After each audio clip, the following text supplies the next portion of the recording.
Hi everyone, welcome again to another video in Python programming. In the previous video we talked about tuples and we compared them to lists. In this video we'll talk about sets and set operations. Before we go into Python and the commands to define and perform operations with sets, let's talk about some mathematical backgrounds with sets. Let's say we have two sets. Set A, that includes few elements, and set B here. So first of all, we notice that A and B are sets. Basically, they're a collection of elements. These elements are not ordered. So if you look at the set 1, 4, 7, 9 for A, that will be exactly the same thing if you look at it as 4, 1, 7, 9. That would be the same thing. So it's unordered. That's the first thing. The second thing is that it's not repeated, does not allow repetition of the elements. We can't have one more than once, so it's unique.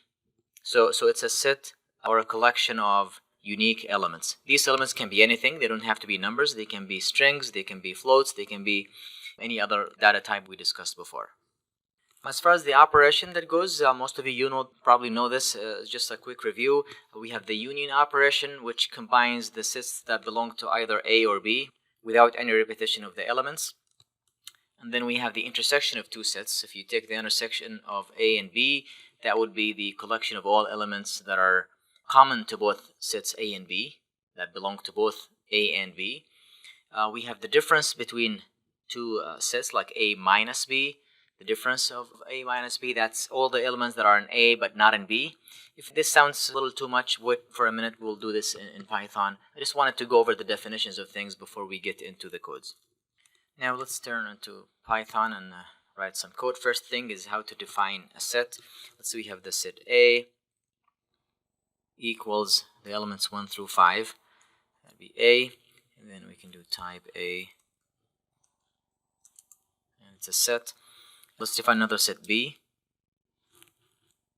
as the set 2, 4, 6, 8. And now let's do some operations. We want to do, let's say, the union of the two sets A and B. So we could do A dot union and then B. And notice the operator combined the sets A and B. Notice that the element 2 and 4 are repeated. I mean, they're present in both A and B, but when we perform the union, they're not repeated. Again, sets will not allow for repetition of elements. Another way to do the union would be A and then the vertical bar B. That's another way for the union. This is the key that is present over the enter key in my keyboard. Yours could be different, but that's where I usually see it.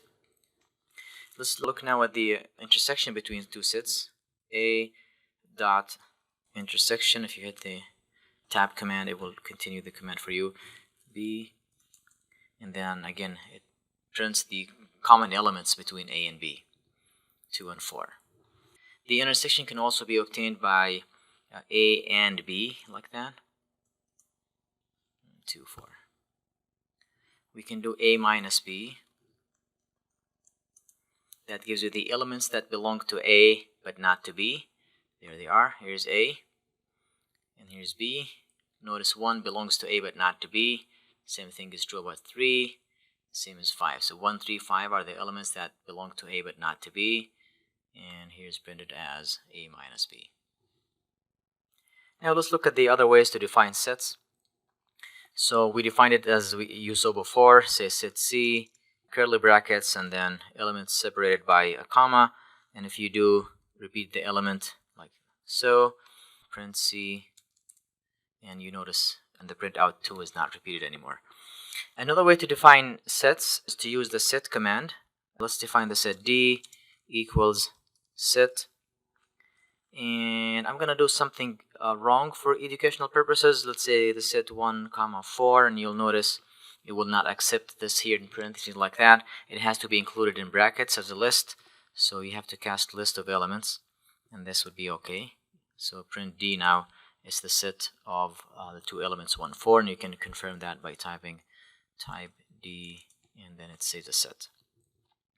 I wanted to introduce this command because it's I know the curly brackets looks a little bit easier and more straightforward.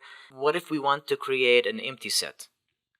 Let's say set E is the empty set. So if you do that and you print E, looks fine, go type E, and you'll notice it's understood as a dictionary. So dictionaries also in Python use curly brackets. Therefore, if we just set it as an empty like that, it will be understood as a dictionary. A way around this is to use the set command with nothing inside it. So we go set, let's say E equals set empty, and then again E is taken as the empty set. If you go type E, now it's understood as the empty set. So that's another way of defining a set. Let's print the set A that we had earlier, a set of these elements. Notice we can't use calling of elements like we did with lists and strings. So we can do, for example, here, it will not accept that. So again, we understand a set as a collection of unordered elements. They're not in any specific order and no repetition of elements. We can kind of look at the set of methods we can do with sets. So a dot and hit the tab key, and then you'll see add, clear, copy, the difference, that's the minus sign, intersection, we've seen that, is disjoint, and so forth. So we can try some of these options. We can try is disjoint right now. Let's see, is disjoint, is going to be false. They're not disjoint. There are some intersection. The elements 2 and 4 are common, so they're not disjoint. Now let's try some of the operations we can do with sets. So again, a dot tab. What happens if I do the add? And let's see, element 7, print A again, it added the element 7 to the list. Again, order is not important, it just gets added to the set. A dot tab again, I'll do some of them. So look at this one here, is subset. You see that? Is subset of B. So you're asking, is A a subset of B? Obviously, it's not a subset of B. Another way to ask that is less than or equal, like that. B, and it'll get false. That's the same thing. We're asking of a subset. Let's try to remove an element. So remove, and say, let's remove 7, that one we just added. Now A does not include the number 7 anymore. I saw one that says discard right here, and I'm wondering what's the difference between discard and remove. Let's say we want to remove element 5 and see what we get. Actually removed number 5. There is a slight difference between remove and add, though, that if you try to remove an element that doesn't exist, let's say 10, it does not include 10, so let's see what happens. It will raise an error. But if I do discard dot discard and I do 10, if the element is there, it's going to remove it, and if it's not there, it will do nothing. Try some of the other ones that we did not try today and test what kind of answers you get. Okay, now so the question is, when do we use sets in programming? What's the advantage of using sets over, for example, lists or tuples? The answer is most of the time people use sets for a sequence of elements, a collection of elements where repetition is not desired. You have a set of elements that include, say, people's names, and you want to remove repetitions. Here's an example. This is a list that includes, assuming these are people's names, A, person B, C, A again, so A is repeated, Q, Z, and C. So A and C are repeated. Imagine this can be thousands and thousands of elements in this list. That's a list, it's not a set. And you want to get rid of all repetitions and just get the unique items included in this list. So you could define, let's say, unique names as a set. So set names. Now let's print unique names, and we see that A, B, C, Q, Z, it has removed the repeated elements. This is really a cool thing. It's really nice. You run into situations like this when you have, again, company or list of customers and you want to see the unique visitors of the store or anything like in this nature.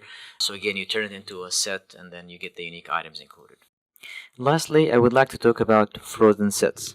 Frozensets are objects like sets, except that they are immutable. They cannot be modified.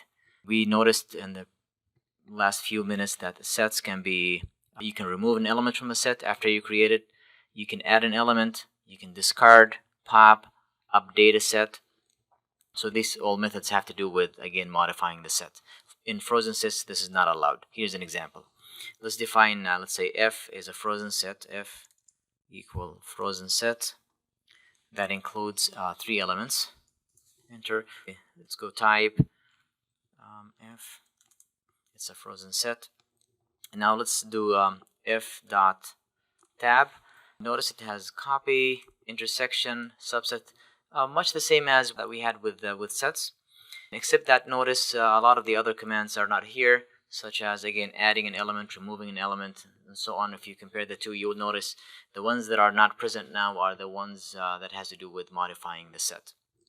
Frozensets are important when we define dictionaries, which we will be discussing in the next video. Dictionaries have keys and values. The keys are they're required to be immutable. Therefore, it will not accept a set. It will have to be a Frozenset. I will put this in context when I discuss it in the next video when we discuss dictionaries.